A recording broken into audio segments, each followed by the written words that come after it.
Alright, good morning and welcome to the Saturday tutorial for today's Saturday tutorial.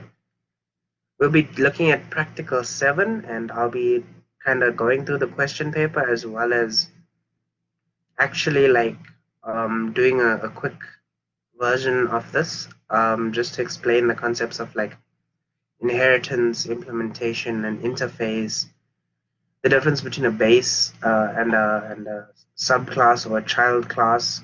And I'm going to be talking about the difference between override. I'm going to try and explain overriding. Good morning to you too. And then I'm also going to try and talk about like how you're supposed to approach this problem, because I saw a lot of different kinds of solutions, which is good, but it just depends on what we're actually trying to do, you know? So yeah, that's kind of what's going to be happening. Do you have any questions in the meantime? Like, do you have anything that you wanted to ask about right off the bat?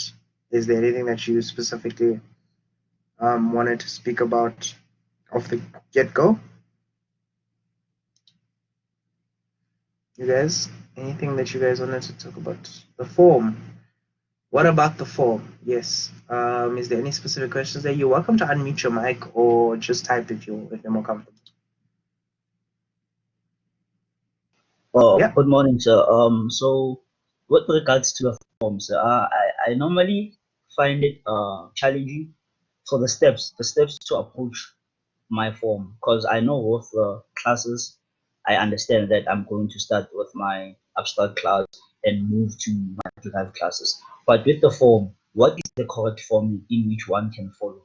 Which is exact? I know that it's step 1, step 2, step 3, and step 4. That's what I'm starting with, to implement my code from the classes and also to implement it on a form. That's what I wanted us to go through with this. All right. That's actually a pretty good question. I know one of the steps in your design is input and output, right? Yes, sir. Where before you start coding, you kind of map out what you're gonna put into your program and what it's gonna give you. Yes, sir. So once you have what's gonna go in, then you can just try and make it as convenient as possible for the person to input that details. Like for example, if you're inputting some details about a theme park, right? Yes, sir. You can obviously use if you're putting in a lot of data, it makes more sense to have a for loop with a input box, right? Okay, sir. But if it's single data, you might as well use a text box. Oh, So okay. depending on your input, you can choose the method of input that you have to be the most convenient to the user and to be the least confusing, right? Yes, sir. Because we're going to assume that all users are idiots. Yeah. Then also for output, you wanna make sure you know what you're outputting in your design, and then look at the best way to represent that that's easy to understand. Because a lot of people they try and give output, but you don't really understand what's going on, right? Yes, sir. So it needs to be easy to understand output. It needs to be well formatted output. You shouldn't be sitting there questioning what kind of bank account this is, or what kind of theme park information am I seeing right now. It should be easy to understand, it should be easy to associate with, and it should be simple enough for the average everyday person who's not a programmer to read through. Okay, sir. Yeah, So I think I understand it. I understand it now. Yeah. I have okay, cool. a picture of how I will structure my form. Thank you so much, sir. No problem. I hope that helps. Yes, it will help. Thank you.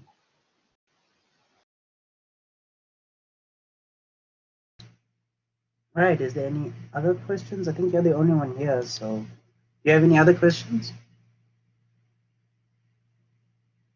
Oh, also, sir, my the methods, I kind of find it challenging to bypass my methods from my classes to the form. I think that's the other thing. All right.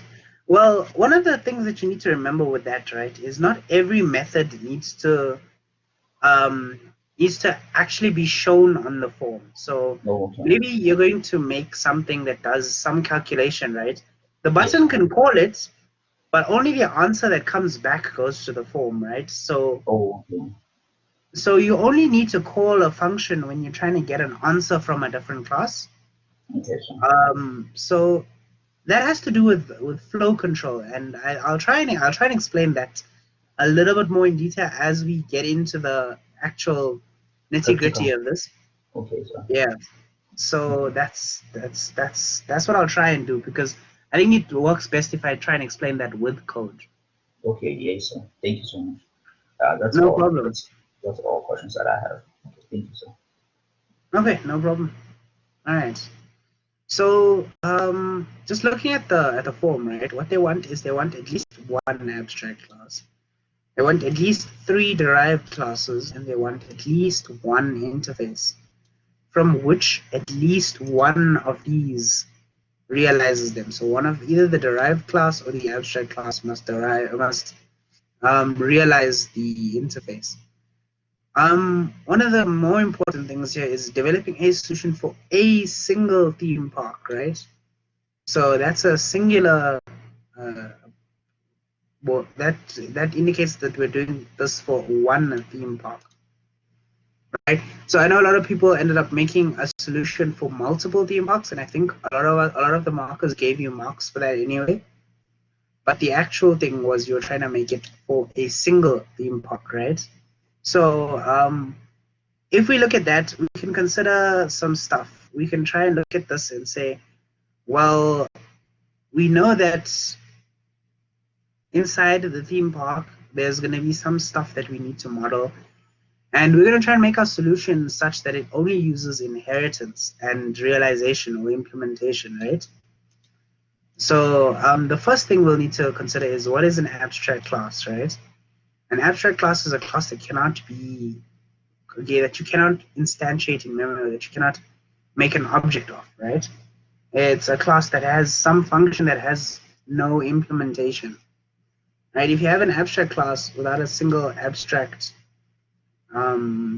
without an abstract function, I don't know if you're doing it very well, right? So the reason you make an abstract class is because that class has some function with no real implementation.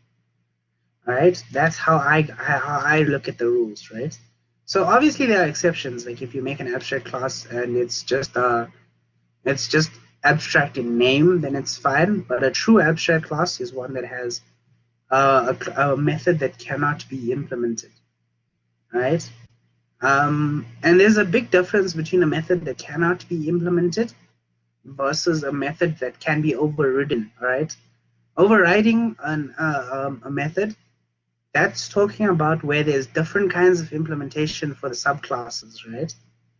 And that's a really cool thing to consider, but I think it's really important to remember that for the abstract class itself, we should have a method that we should not be able to do anything with, right? So we'll have to consider that when we're building our solution, right? And our solution might not make the most sense because I'm literally going to be doing it now in the class. I haven't done any extra planning, except for maybe the last like 2 minutes or so. So that's a thing. And then obviously it's just these three things here. And then we need to use the classes for 10 marks. So even if you just made the classes and you didn't use them, you kind of got 10. You only lost 10 of the total 110. So that was an interesting way to look at the scenario. I probably would have just done the classes because I don't feel like, if I was running a low on time, right? So yeah, so just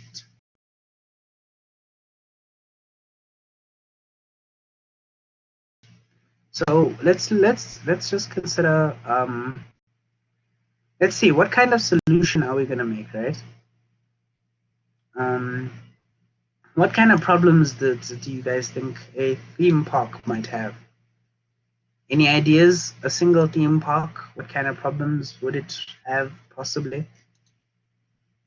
Right. So I've already put this down here. So what I've done here is I'm trying to say, well, we know that there has to be one abstract class, and these three classes need to derive from it. right? So that's important, and then we need to have some interface, right? This is an interface, and we need to have some interface here. So we know this is what we need to have, and obviously something needs to point to the interface, at least one of them, any of these. So does anybody have any kind of problems that we can solve? Like, I'm giving it up to you to kind of tell me what problem you want me to solve so that you can kind of see how I approach it. Any ideas? None? Also, I was saying that Yes?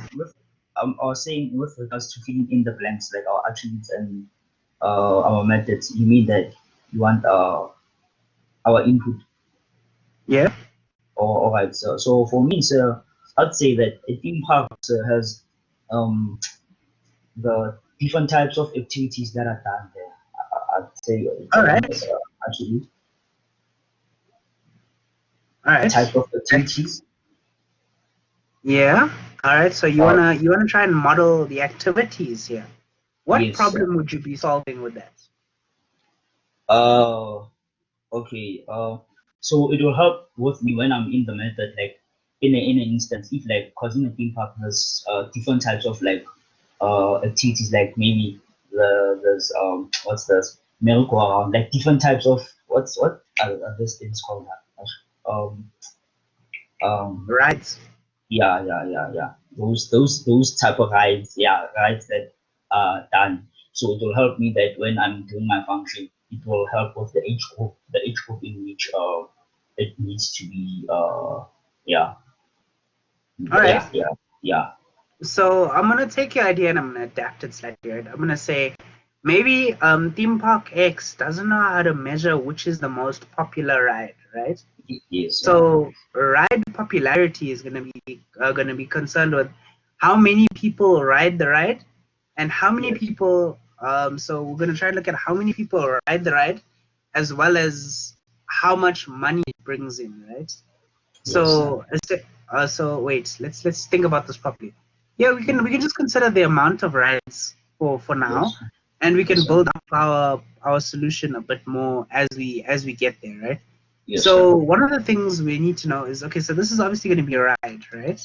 Yes, sir. So let's just zoom in a bit. So this is going to be a ride, right? And in here we're going to have some attributes, right? So I'm making these public just for, I think you should probably make them either private or Alright. public depending on your specific solution, right? So I'm gonna have capacity, Yes, right? sir. And that's gonna be an integer. Then I'm gonna have number of rides per day, right? And that's gonna be an integer. And I'm gonna have ride price. This is gonna be a double. Then I'm gonna have, what we're gonna have is we're gonna have let's say total riders per day. Total riders per day, right? And this is gonna be this is obviously gonna be an array. It's gonna be an array of integers. You can't have half a person.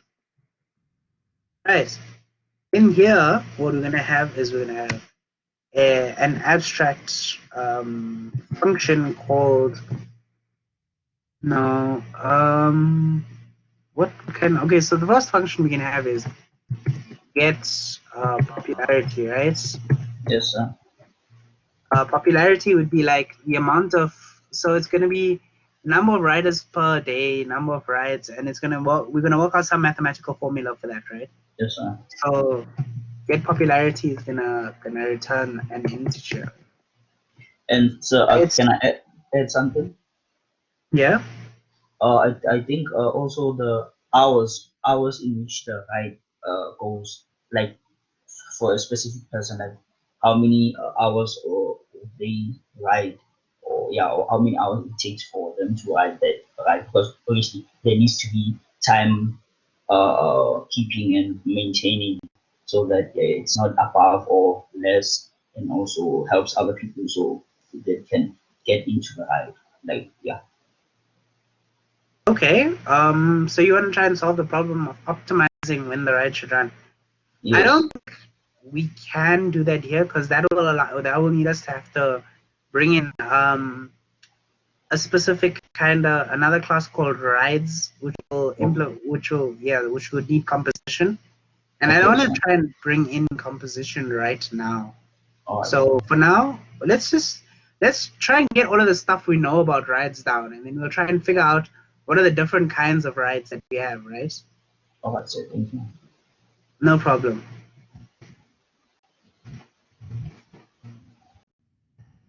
So, oh yeah, then here what we can do is we can say another cost that's associated with the rides is number of personnel, right?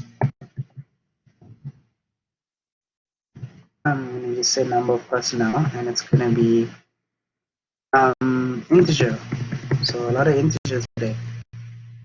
Popularity should be actually a double now that I think about it. And here we're going to have number of personnel.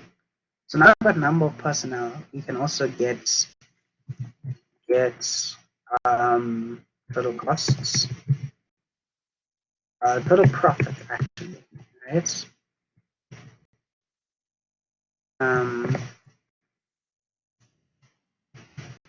This is total profit is going to be the one.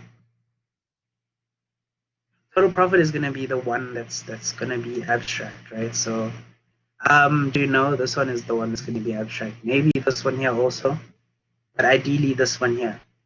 So, what we also want to do is learn the different kinds of rides, right? So we need 3 different kinds of rides. So let's have a water-based ride. Right, then we've got a roller coaster type ride.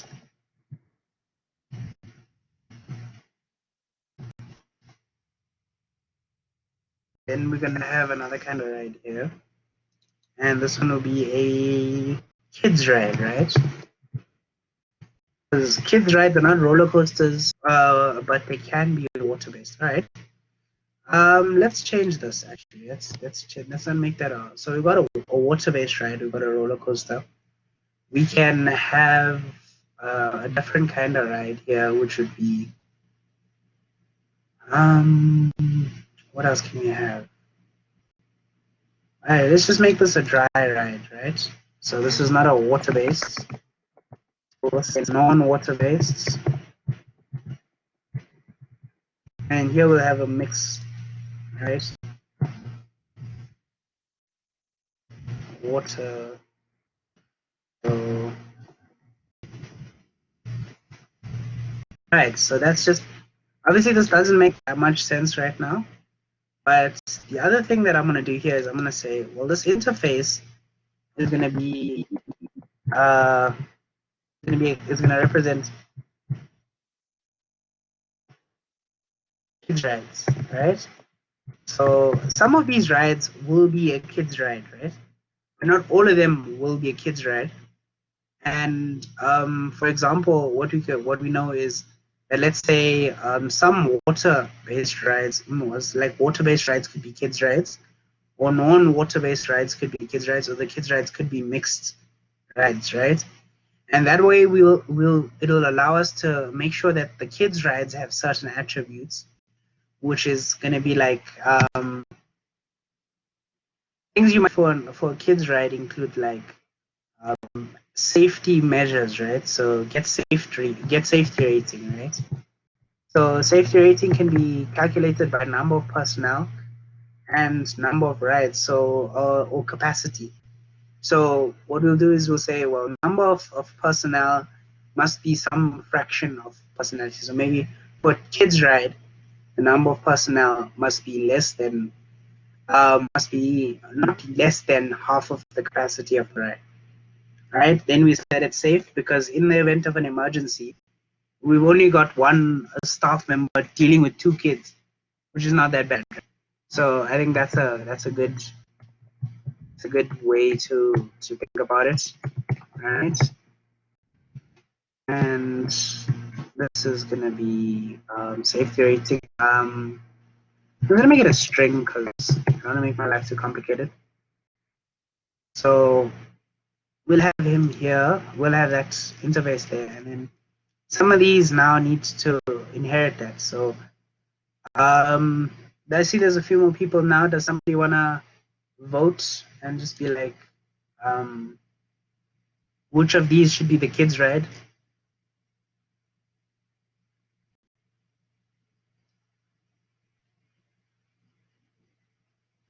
No.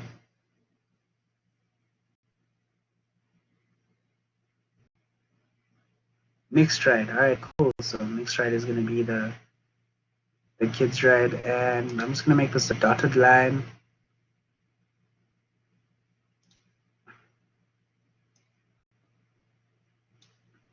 All right. That obviously means that you have these 3 here, so we're gonna get their popularity. You see that it's really important to do a design so that you know that your solution makes sense, right? If your solution doesn't make sense, it's you're doing something. So if you make the solution, it could be a really great solution, but if it doesn't make sense, you're not gonna get a lot of marks for it. There was a whole section on the mark sheet for logicalness of the design. So it's really important that you do your design before you code. Right. So then we're gonna get safety rating. Right.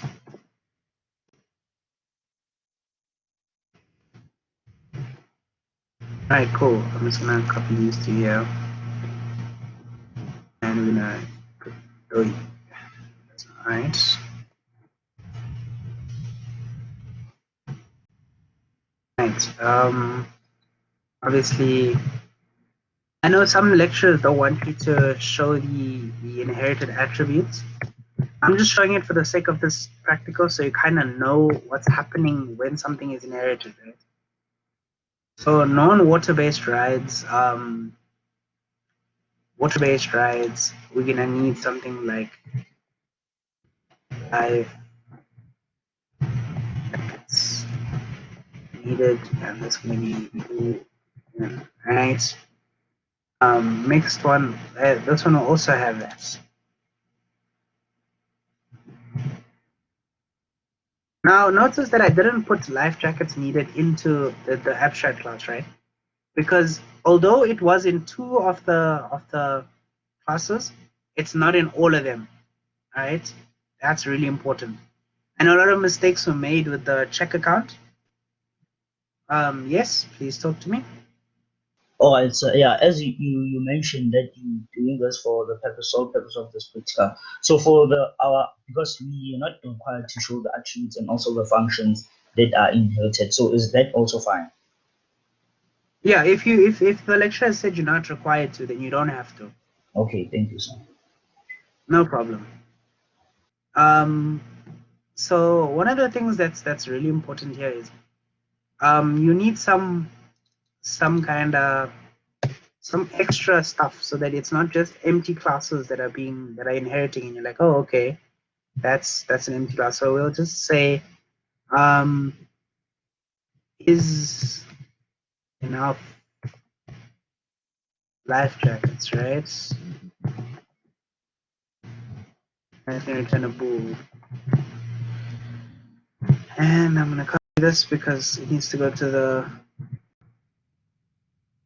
needs to go here. Now non-water-based rides, we can have something like harness needed. Right, and that's gonna be bool. And then we can say um,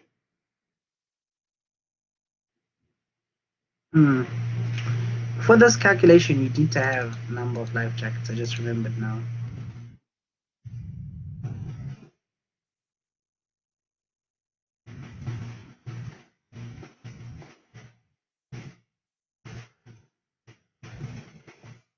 Right. And that needs to go into both those classes there.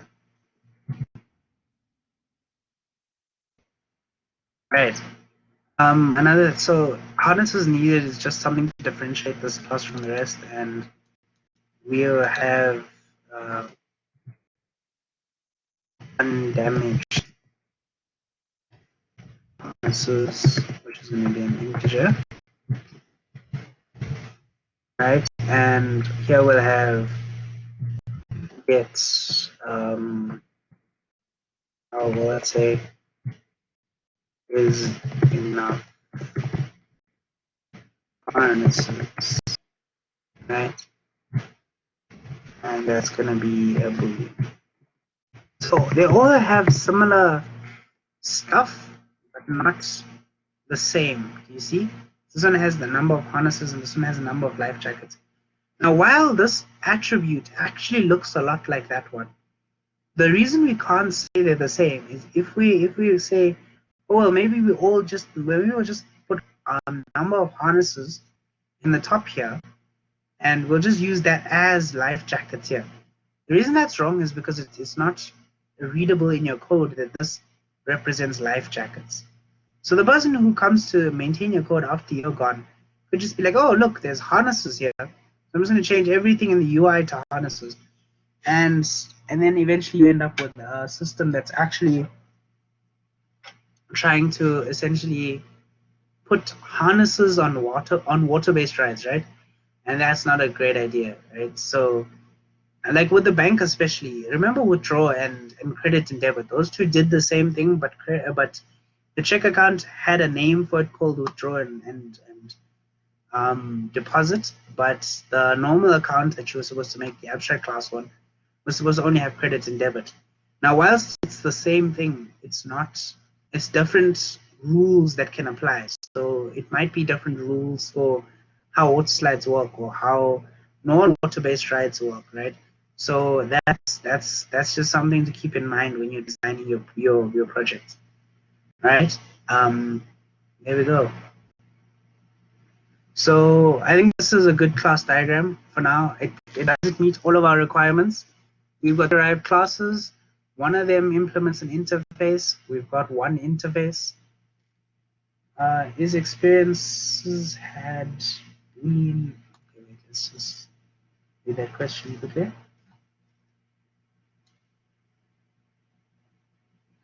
Boolean and string if the output would be fun or not fun. Because it's either fun or not fun, I would probably say just go with Boolean. But if it's more than one, like let's say it was fun, boring, medium, or something, then you can use a string. Right? That's just my take on that. I hope that makes things a bit more understandable.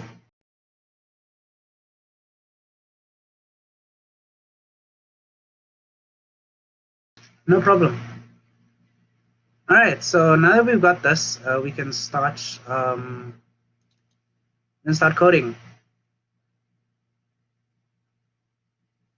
We can start coding.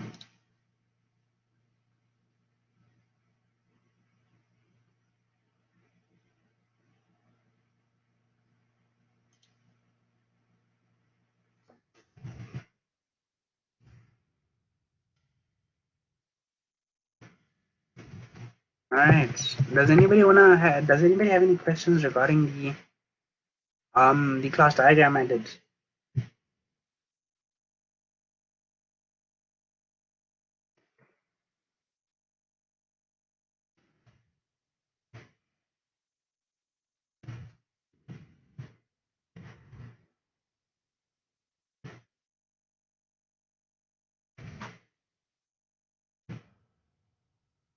No, none.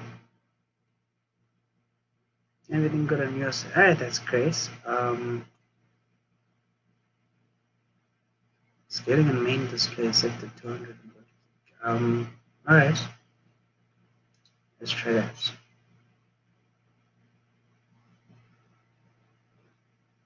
Is that yes? Does that mean you have a question? You're welcome to just raise your hand and then unmute your mic. Or just type out your question. I don't mind either.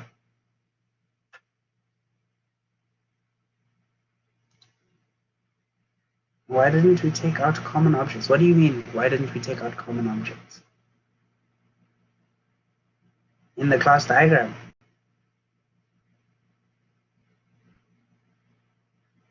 Variables. Oh, okay. So what that was something I kind of mentioned. I said just so you guys can kind of see what's happening with inheritance, I'm putting it down here. So if you don't have to show this, if the lecturer doesn't want you to show it, like these common things here. So the stuff that's already in the base class, you don't show in the inherited class if you don't need to. I'm just kind of showing you what is there so that you remember. And you kind of understand how inheritance works. Does that make sense? No problem. All right, cool. I'm just gonna move this across screens quickly.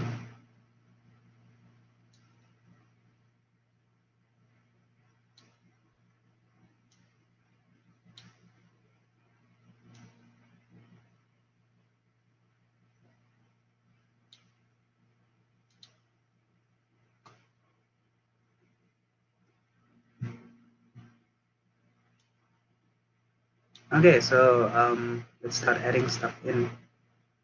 I'm confused on what the methods for the derived classes. If we should copy what's in the abstract class now. No, don't copy what's in the abstract class. That was just me trying to show you guys what happens during inheritance, right?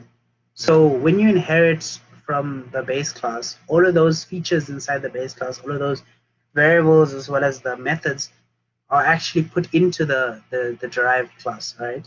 So I'm just trying to show that process so that everybody who's using inheritance is kind of aware of that. You should not put that into your class. Does that make sense?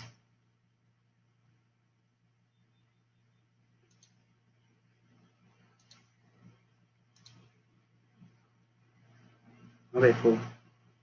Then let's do a right class, right? And we'll add another class here. This one's going to be water-based.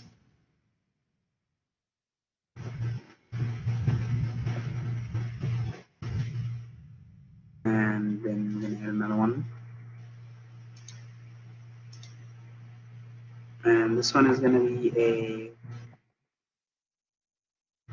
a non-water-based.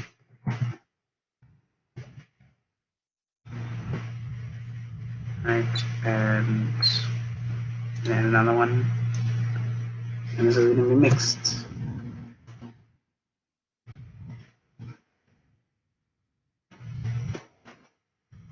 And we can add a interface. Any other component? Oh no. It's just a class, we'll do it in general. Go like that. Interface, and we'll call it kids, right?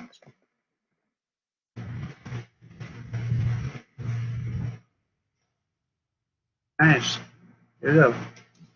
One of the main things that I forgot to mention. Yes, please speak to me. Oh, so sir, I didn't see where you made your inheritance class from. What do you mean? I mean interface. Sorry, the interface class. Yeah.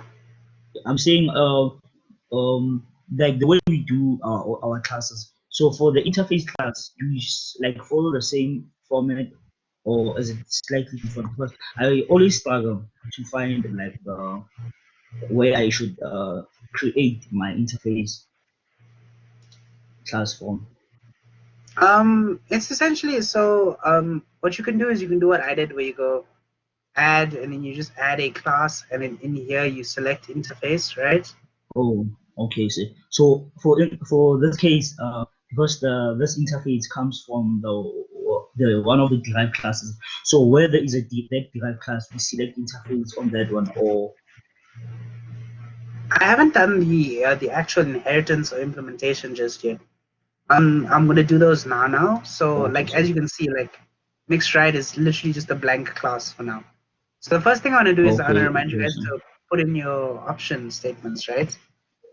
Then I'm gonna Okay, start thank you, sir. start with the abstract class, and then I'm gonna go into making the hierarchy, right? I hope that helps a little bit. On info. And if you don't have these, I'm gonna put them into your practical, and then I'm gonna look for errors.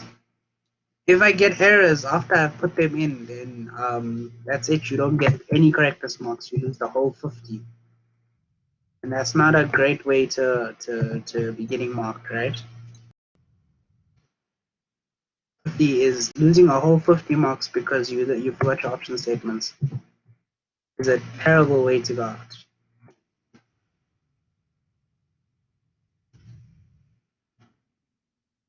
Right, there we go. Everything has an option statement. We'll go to our ride class, and now we're here. We can now kind of just start building up what was here. So the first thing is we're going to have some attributes, variables. I'm going to go with protected, right? So this doesn't go with my class diagram. Protected is a bit of a weird one, but I'm going to go with it anyway.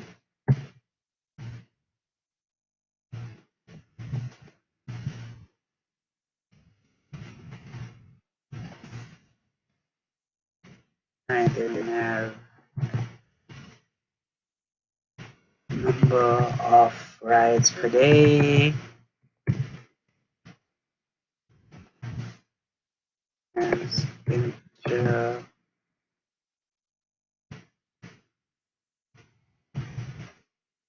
Does anybody want to take a guess why I'm using protected instead of private?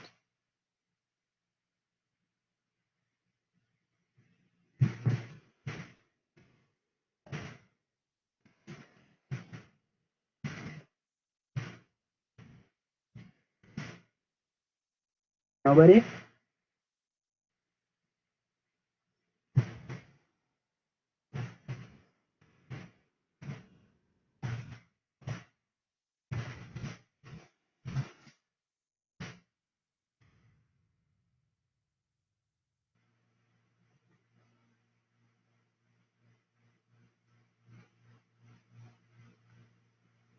I don't want to do property methods? No. The reason I'm doing protected is if I do private, it's not going to be inherited when I bring it down, right? Private methods won't be inherited to base classes or to children classes. They belong only to this class and they're only visible within this class. So that's why I'm using protected.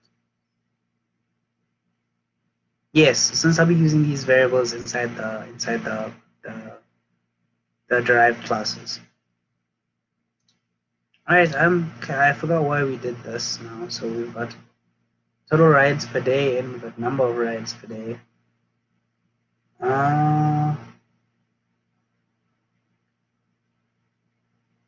Actually, this one here doesn't make sense. Let's delete that one. So here I've changed something, then you can go and change it on your UML diagram before submitting that. It's not a big deal, right? So it's just something you can consider. Because sometimes you'll be coding and you'll realize, hey, look, this actually resembles something else, right?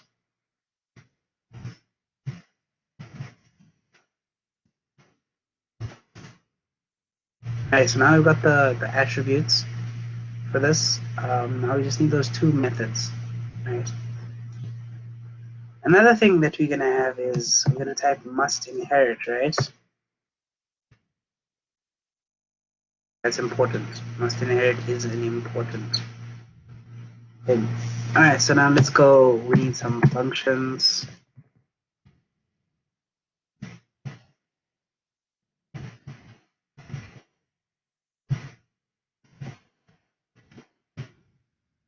Alright, so then what we'll have is I'm gonna just make these public because they need to be available outside of the family. All right, so that's what we're going to do.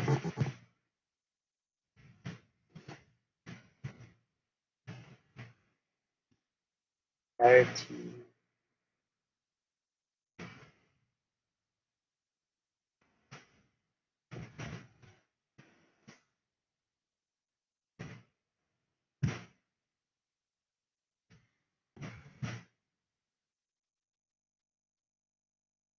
And what I'm going to name this is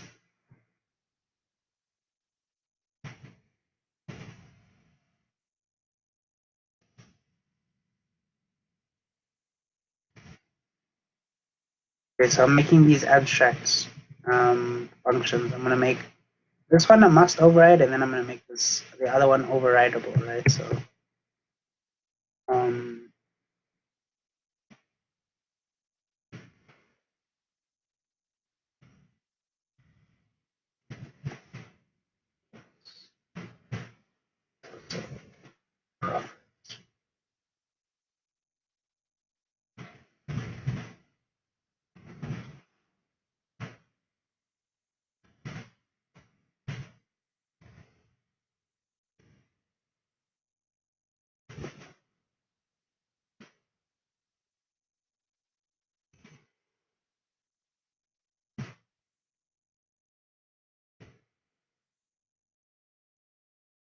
right. So does anybody want to venture to tell me the difference between must override and overridable? Anybody want to try and take a guess about that?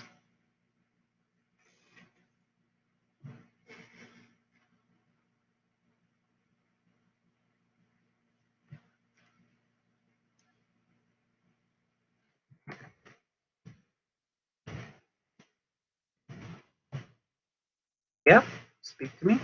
Okay, so from according to my understanding, a must override function is the one where a derived class will implement the code, and then the overridable one is that the abstract class will have the code, and then the derived class will inherit that functionality.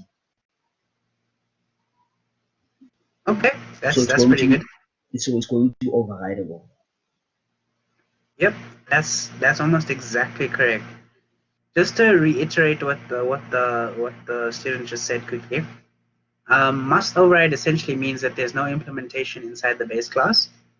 But for an overridable function, the base class presents some kind of implementation, but the child classes can overrule or override this and make their own implementation.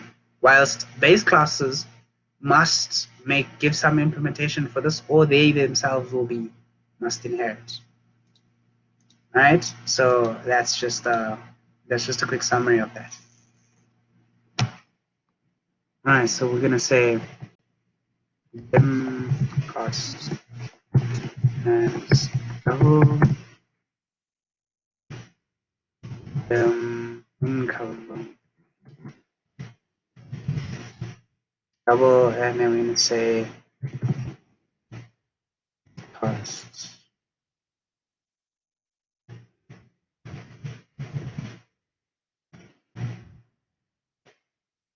Right, and then how are we gonna actually get cost?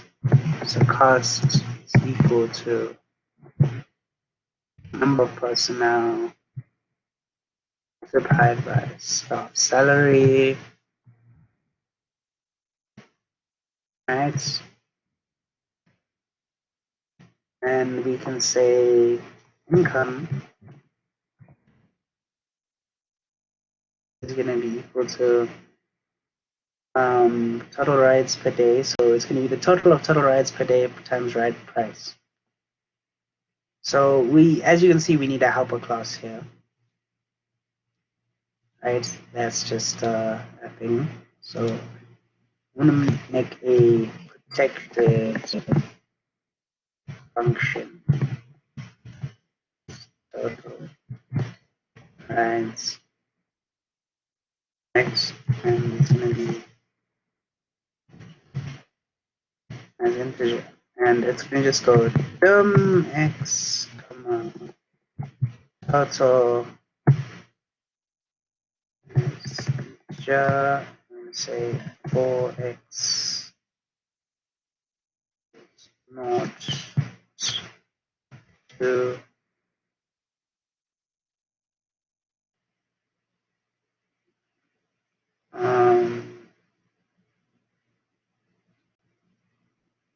maybe we should have a number of days up there.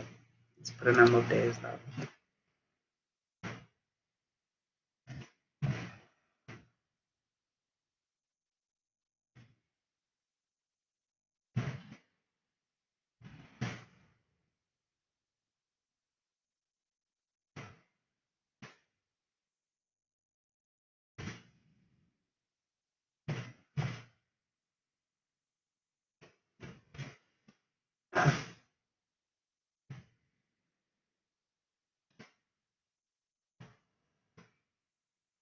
Right.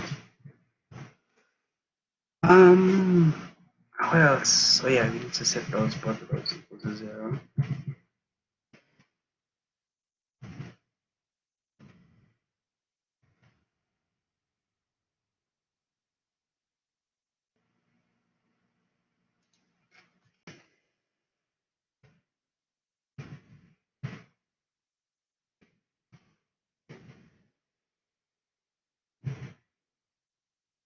Alright, total here. Then in here we can just say get total rights multiplied by right price. Right price. There we go. And now we've got income minus cost, and then we calculated profit here, right? Oh yeah, I didn't return anything. That's important. Let's return something. And that's done. Now remember to put in comments.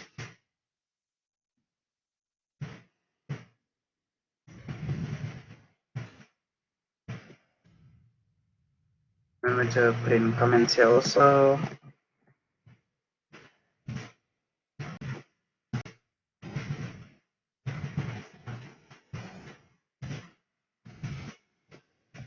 Alright. Now we have a lot of stuff here. Let's see. Who says we should make a constructor in the must inherit class? Does anybody think we should make a constructor in the must inherit class in this? You want to make a constructor here? Does anybody else do it? We need only 2 more votes to try and do the constructor. Raise your hand if you vote for constructor. Okay, there are 2. 1 more. Oh wait a second. That's a 50% because I'm the 5th person. Alright, so we're gonna try and make a constructor. Let's see what happens when we try and make a constructor, right?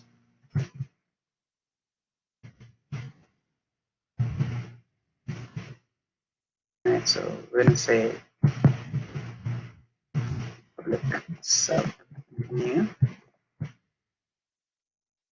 Right, and what do we want in here? We want alright capacity.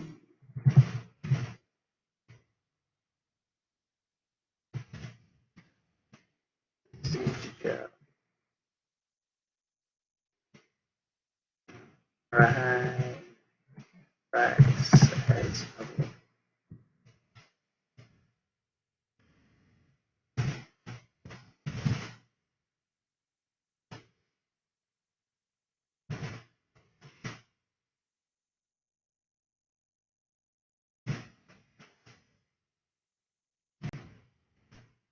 Total rights per day is going to be.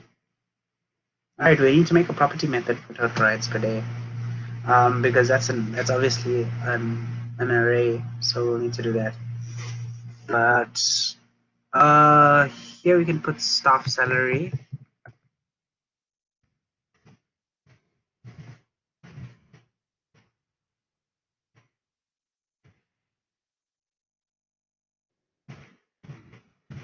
Number of days.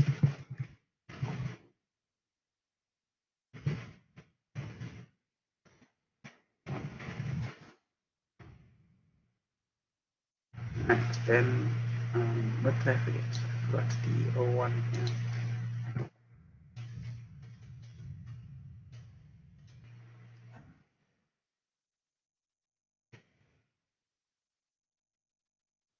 How many parameters are usually needed in constructor? That's up to you. It depends.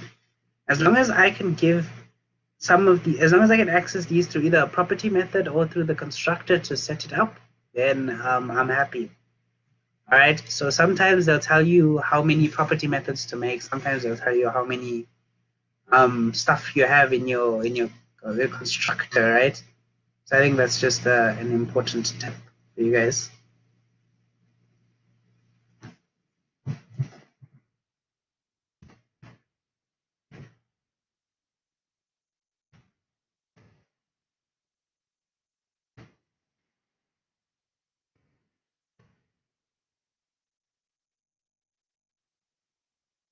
Number of personnel in there? No, I didn't. It was the staff salary.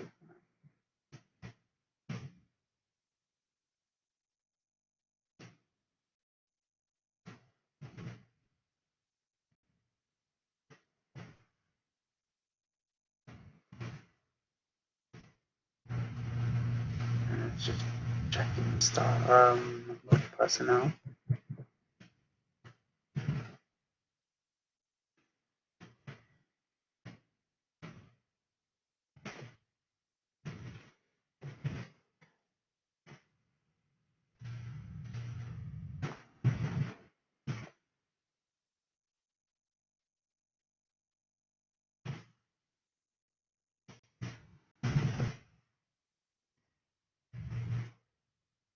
Right, so that's a constructor, and then you'll need our property method. Each variable needs a constructor. No. So the reason I'm just doing this is so that I can set a starting value for all of these, so that I can do this calculation as soon as I create the child class. Right, so that the reason I'm doing that is so that I can do it in a specific order. If, for example, like you see, we don't have one for this. Right, which we should have one. This is an array right now. So actually, we're supposed to redim some stuff, and I'm sad that you guys didn't pick that up. But yeah, so let's just quickly redim the array. So it's gonna be redim total a,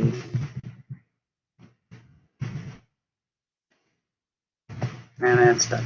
All right, cool. So now I'm going to make a property method for this array because I don't want to be sending a whole array into the constructor. I can send a whole array into the constructor. I don't want to though. Okay, that's just one of the things that I don't want to do, because it's going to be very, very confusing for everybody involved if I do that.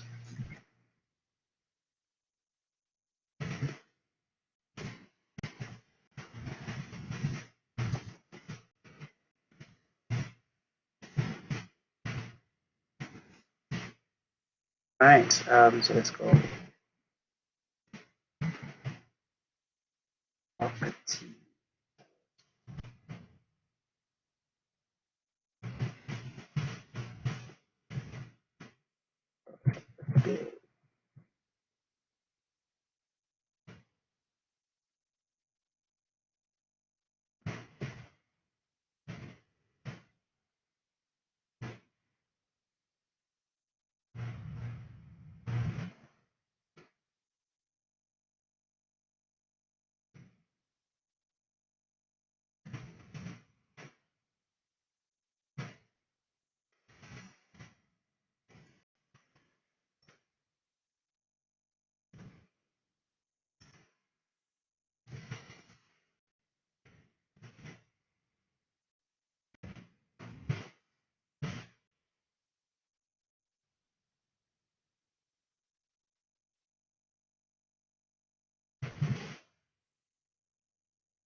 We didn't put our full attention and didn't give it all for Practical 7 because we had the semester test to focus on for the week. But why wasn't your practical 7 part of your studying for the semester test?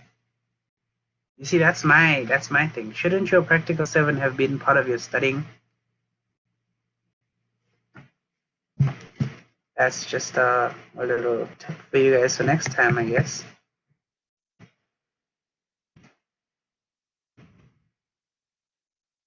Oh geez, math's also rough. Okay, then I understand. I did try and mark leniently. I'm sure a lot of the markers tried to mark very leniently. So that's fine.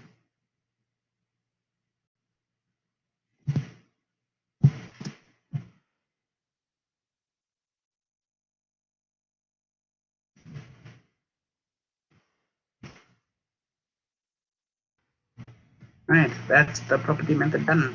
And we're done with our base class. Right, now let's go and inherit it. Right.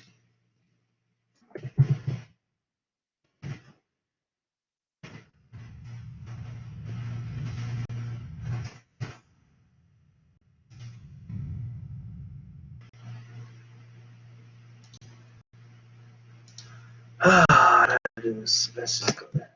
That's how we did. There we go. So must either be must inherit or override the plan. Let's see.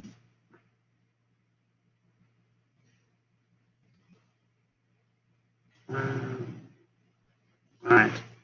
So this wants me to now talk about the must overrideable class, right? The must override method that we have there. So we'll come back to it. Let's just keep inheriting. I'm just gonna wait. What did I do?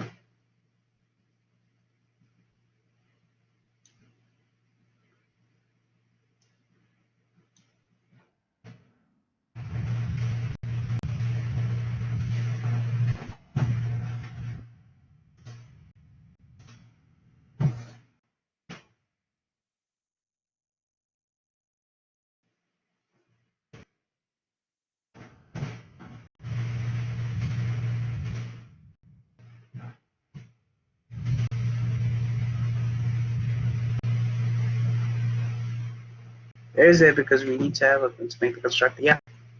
So I'm going through them one at a time, but I just wanted to make sure 1, 2.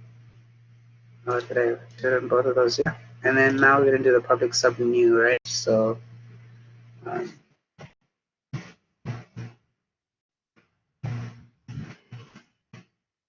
and we need to copy the. Let's just copy this because I don't like.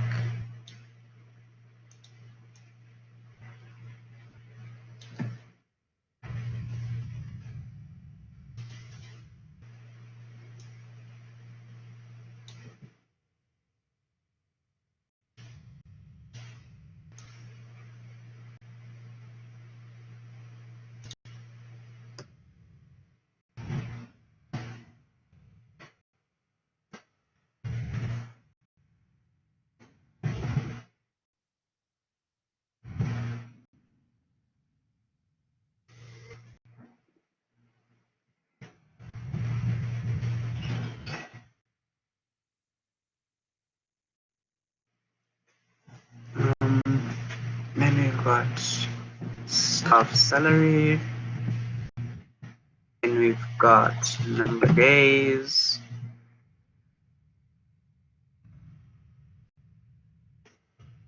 Then we've got. Is it?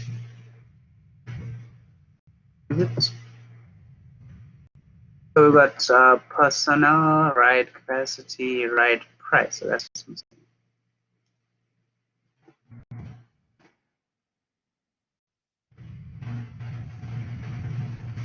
And that should be it. Cool. So right price 01. And right capacity, right price, staff salary, number of days, and is that the last thing? That is the last thing, and the red line is gone.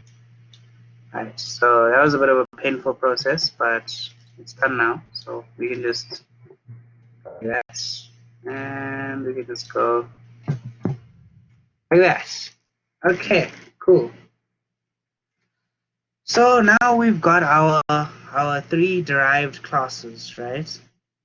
Let's go talk about this interface quickly, kids, right? So this obviously is an interface, so it must be implemented. Let's add add the little function that we wanted to put there called get safety rating, right? So we're gonna have public get safety rating double, and what we're gonna put here is gonna say right. I don't think we need to even put public here. All of these are automatically public if I remember. I think that's how that works. And control save. Cool. We're done with the interface. Let's go and inherit him into mixed. So then we're gonna say implements. Where's it called again? Kids right. There you go. Right, then we've got this nice little function that showed up here. Alright, so did you guys see how to do the inherits and implements? So I'm hoping you guys all realize how that works now. Okay, cool. Now the next step is to add the unique stuff that we had for the classes. So in the water-based ride, we had number of life jackets and life jackets needed, right? So let's go to water rides quickly, water-based rides. Unique attributes. When I say unique, I mean unique to this specific derived class, right? So that's an important one.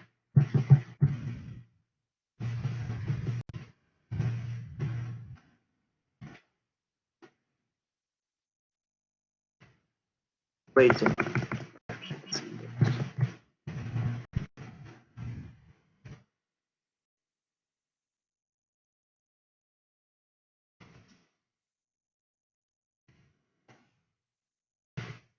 And we also have number of life jackets available.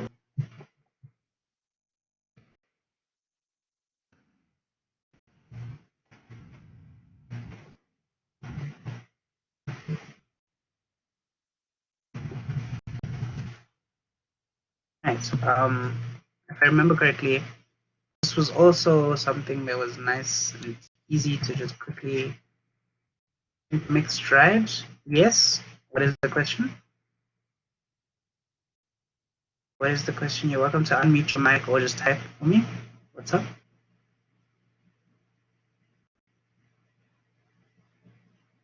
Oh, it's not a question. All right, that's fine.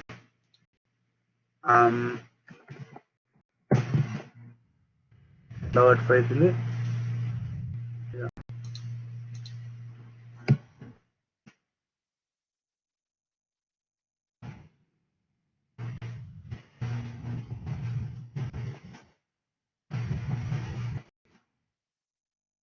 Is enough black.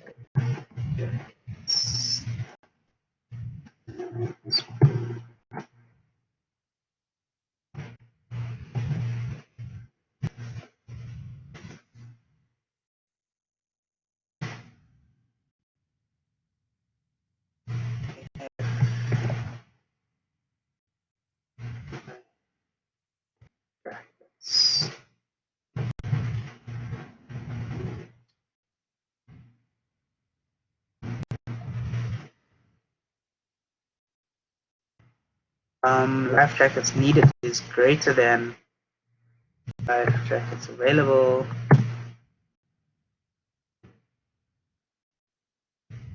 Return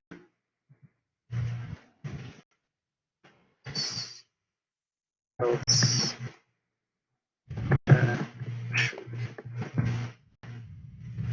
What's wrong with you? Operator is not defined for type int. Oh, I made these arrays. Why did I make these arrays? Alright, cool. So I'm also just gonna copy this and plop into water-based RIDE, because that completes our unique functions for water-based RIDE and mixed RIDE. Now we need to do the harnesses, the dry RIDE, and we need to do the safety rating as well as, so basically stuff that are not implemented here. So get popularity. So that's going to be something that we're going to have to look at. And yeah, so where to next? Let's go to mixed RIDE. Okay, I'm just going to copy this because I'm lazy. You shouldn't be lazy.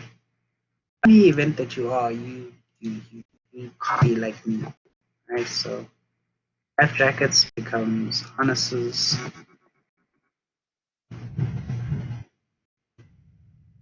And we can copy and paste that because it's so nice and easy.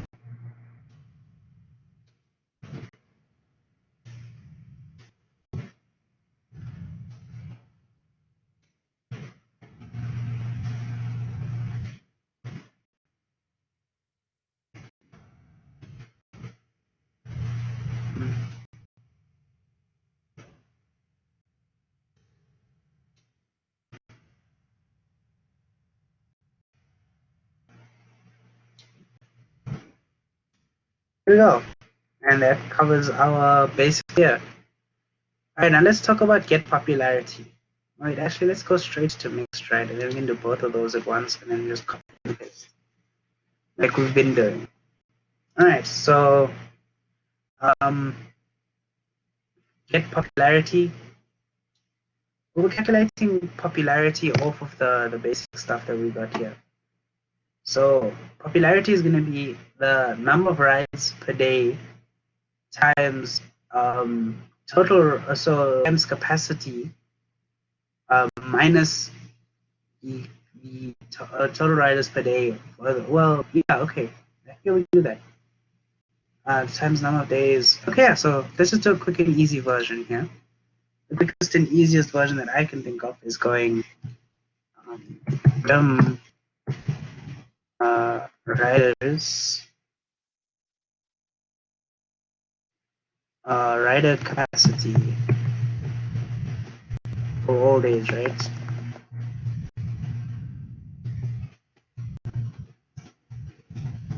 As integer, and I'm going to say just type it wrong. Rider capacity for all days is going to be equal to capacity, ride capacity multiplied by number of rides per day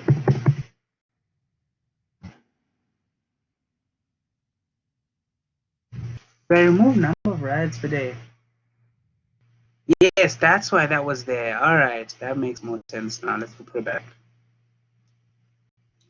So we got total riders per day. That's an important letter there.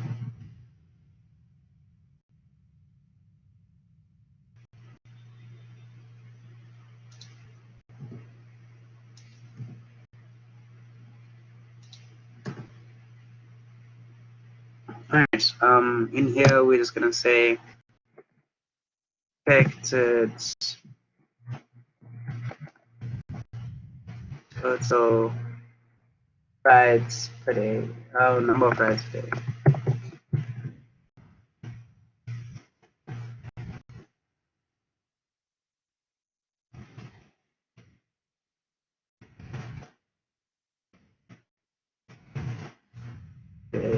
As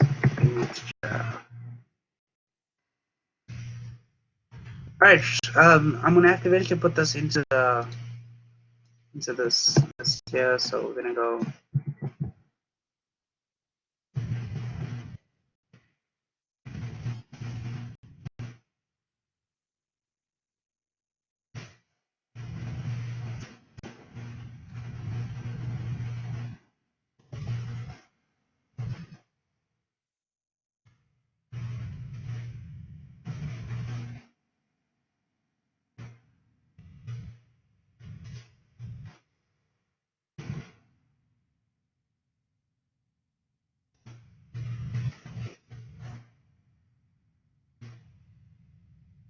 Right, cool. Let's just copy this and plop it into all of the those.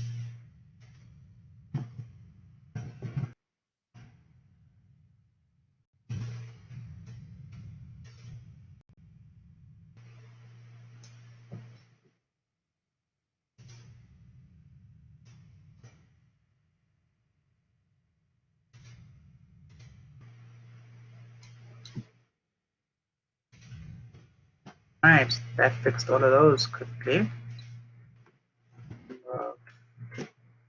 Alright, today. So now the number of rides per day times ride capacity times number of days. Alright, this gives us the total ride capacity for that ride. So we'll say, let's say we're doing it for 14 days, right? So it'll give us the total amount of people that could have rode this ride for 14 days.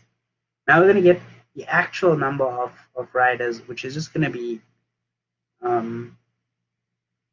get total riders. So total riders integer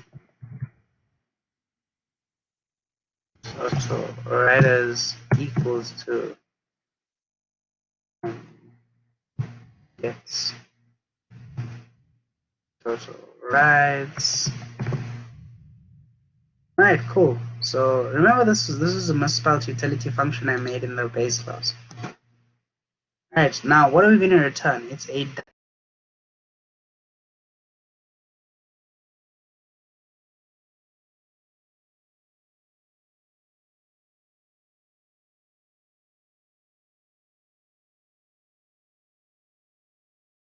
ooh. I don't know why it disappeared. I'm sorry guys. Google just decided to reboot the whole thing. But hopefully you guys are back to normal. So we're going to calculate a percentage here. So we're going to say return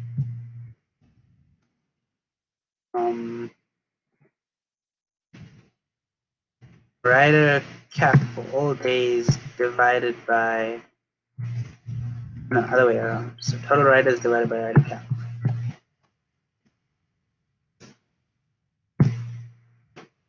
Rider cap. There we go.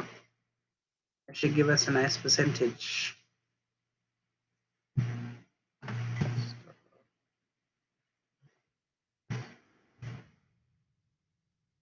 Right, don't worry about that. You'll learn about that at some stage. This is just an implicit conversion that I'm doing.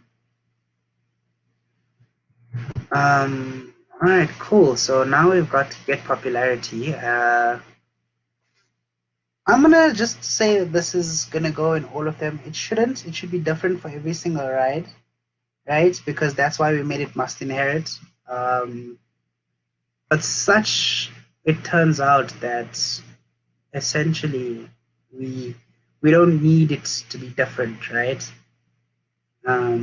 So I'm gonna copy paste it because of that, but I'm not gonna go and change it in the base files, which are like I probably should. If you're repeating functions, you're gonna get marks taken away. So this is bad practice on my part. Alright, so if you do what I'm doing now, you're gonna get your marks taken away. But I have warned you, so you know what's wrong.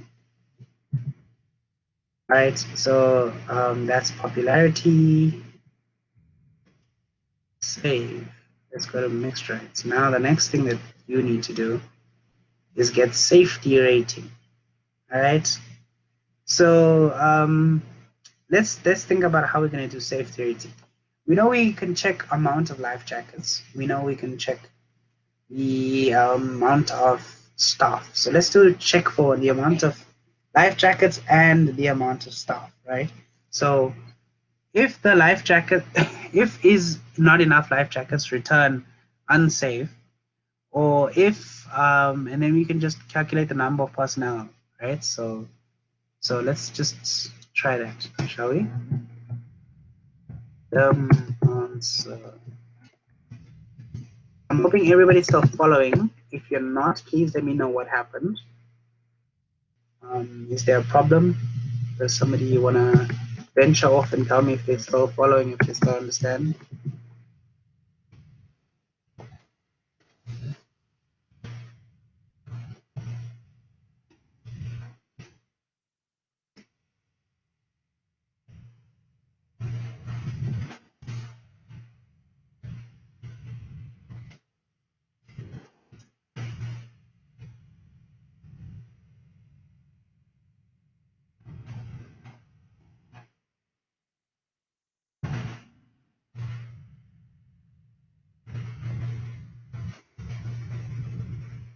So for looks just tired, that's all.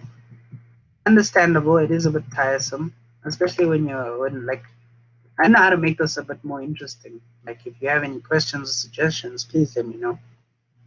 Um,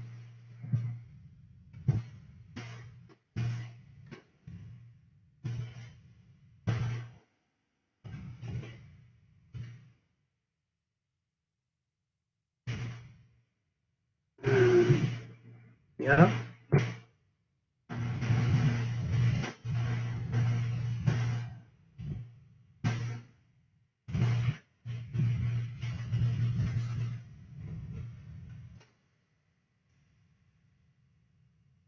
Please explain line 32. Oh, so I'm just setting something that I can return. I'm setting it as unsafe in the beginning so that it has a value. So let's say all of this stuff underneath fails, it's still gonna return unsafe as a default value. That's what I do there. It's just a thing that I learned in ComSci 1 where you set a flag. You can thank Prof. Coulter for that. He taught me that kind of thing, and I liked it, so I adopted it as my own. No problem. So then we're gonna do another if statement here.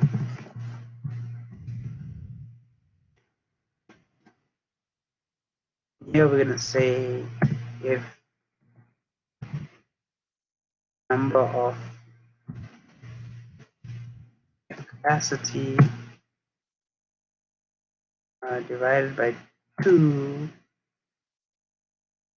is still greater than the number of staff and return unsafe.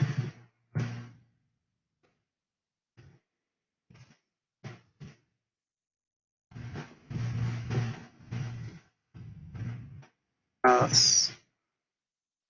So,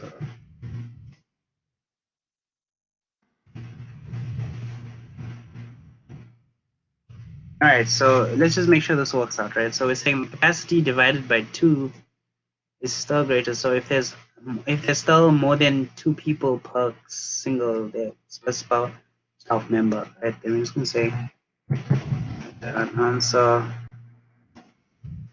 Also, this kind of flagging method here is as a double.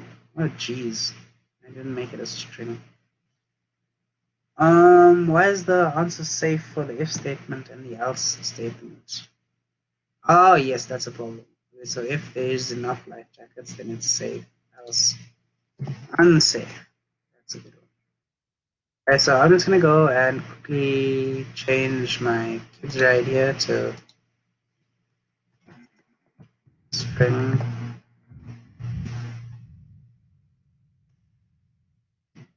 I'm gonna go back here and I'm gonna go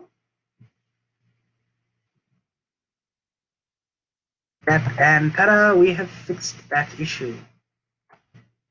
Alright, now I think we've done everything. Yeah, we've got all of them have their own stuff. So yeah, that's everything for today, I guess. Obviously I'm not gonna do the IO stuff, that's up to you. It's just basic, get input, draw out some output, and see if it works. So does anybody have any questions, any last questions, any requests, anything like that? Can I implement the form? All right, I'm gonna try and do it in 10 minutes, or I'm gonna try and show you how I would implement the form. I'm not gonna get a chance to call all of the stuff though, because that means we'd have to make multiple different kinds of stuff and things like that. So ideally, what's gonna happen is this is gonna work for multiple different rides, right? So when you're making a ride, you're gonna have to choose. So let's say we have a button for initialization, right? So button for setup, right? So what we'll have is a button for setup here. Inside this button here, we're gonna do some stuff. We're gonna say get of days. I'm gonna say get the staff, right? No, we don't get the staff. Let's say get number of days, okay? Get number of days, get number of rides, of mixed rides of water rides of dry rides, right? So lines connecting derived classes and abstract classes must be aligned separately. Yes, I'd prefer it like that, so that we know that that line represents the single relationship between a abstract class and its own derived class, right? So I just do it like that for a thing. You're welcome to try and make it neater if you can, but as long as you can explain what you're doing there, right? That's just my 2 cents there. Does that make sense? All right. So the first button, it's gonna get the number of days, the number of rides, number of water rides, etc., etc., etc., etc., etc. And you're gonna make some arrays for me. You're gonna make maybe an array of mixed list, a mixed array rides, an array of water rides, an array of dry rides. You're then gonna set up those arrays, and then you're gonna fill them up, right? So using all of these things here, the stuff in your sub new, you're gonna call them out, right? So you're gonna fill it up inside this. Maybe you can have another button for collect data. So in here you can have another button for collect data, right? So this is the general process that we go through. We go through some kind of setup, then we get collect data. Then what we're going to do is then we'll have some perform calculations, right? Now, perform calculations works for when I know as the marker what calculations are happening. Here you're going to have to say something along the lines of get the safety rating for all, or get the popularity scores for all of the rides, right? And then you're gonna have to get the popularity scores. Then how would I display all of this? I'd use a UJ grid because I'm used to a UJ grid, right? Where I'll set up the UJ grid such that it's here. And what I'd have is I'd have the rides as either rows or columns.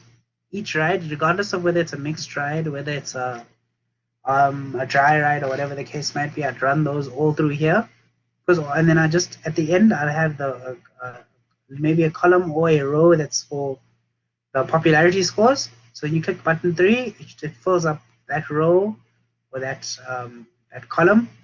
Then I have another button essentially for getting the safety score for the kids, for the classes for the mixed rides essentially. So for mixed rides, there's going to be another row, right?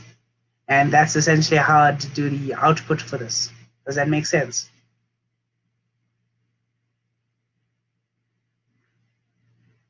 All right, cool. So I think that's it for today. It's very similar to how you guys used to work with record structures, the input and output. That's why I'm not really doing these often. For the next Saturday class, I can probably prepare a little bit in advance, and then I can essentially do a full form for you guys if you guys want. Do you guys want that?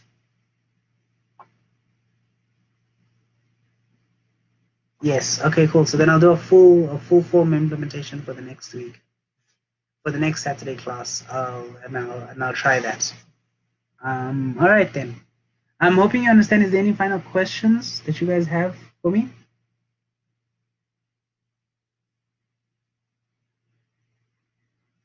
No problem. I hope this was a bit helpful. I hope you understand inheritance a bit better now. Oh yes, a key thing that I must emphasize before we go on, right? Inheritance is a relationship, right? Okay, let's just bring this over here quickly. Over here, right? A non-water-based ride, it's got ride in the name. It is a ride, right? Mixed ride is a ride, or water-based ride is a ride. We kept getting 0 for output. How do I connect my classes to input? I'm not understanding what you mean. I think the best situation, if you're having a specific error trying to understand input and output, is probably good to go to the virtual lab, the assistance lab, because then you can show them your code. Because without your code, I can only guess. I can really only guess what might be the problem, right? And that's one of the things. No problem. Sorry about that. Yeah, but just as I was saying, right, this is a relationship. This is a ride. This is a kind of ride, right? So you can't have toilets here and then say it inherits from ride because it has similar attributes, right? Or you can't say, well, this has the same attributes as that. I'm going to say water-based ride is a type of non-water-based ride plus water. That doesn't make sense, right? These are two different kinds of rides. Just a key point to drive home in the last few minutes is that is a relationship kind of thing. Composition is a hazard, so a theme park has a toilet, etc.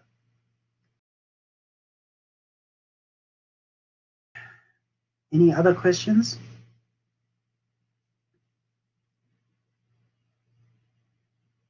None?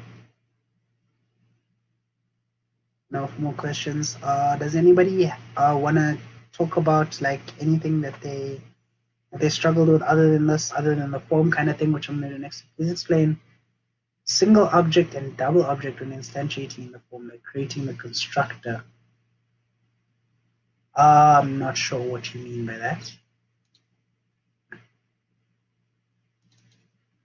I'm not sure what you mean by that at all. Yes, you may talk to me. Okay, so what I mean is that I had that this is a single object, right? So in the form where when we create our constructor, when we instantiate our constructor, right?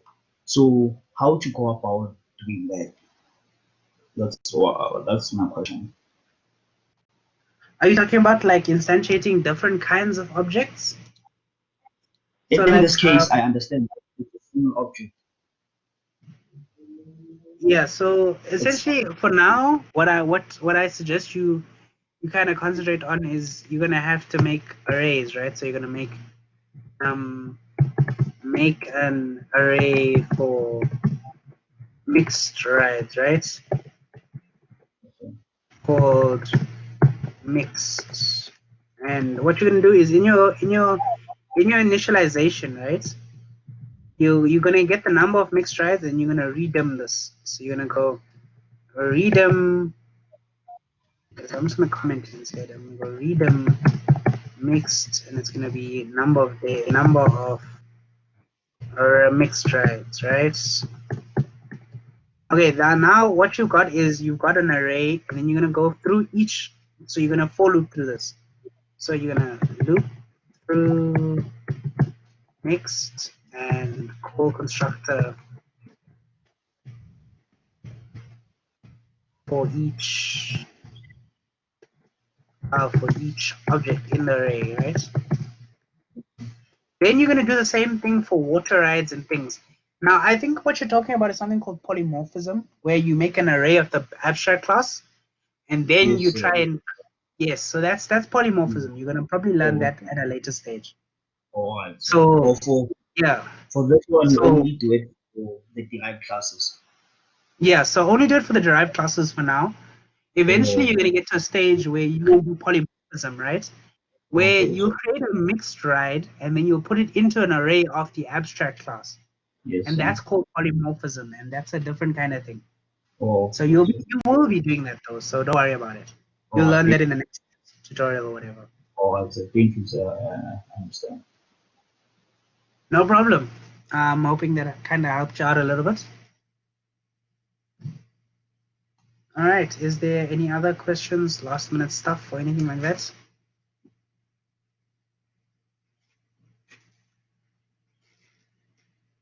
Yes, no, maybe. How was the test? Test was good? You just drop a comment. I'm hoping you guys all passed the tests. It was great. Okay, that's good. I'm happy for you guys then. So yeah, so essentially that's inheritance, that's must override, that's overridable.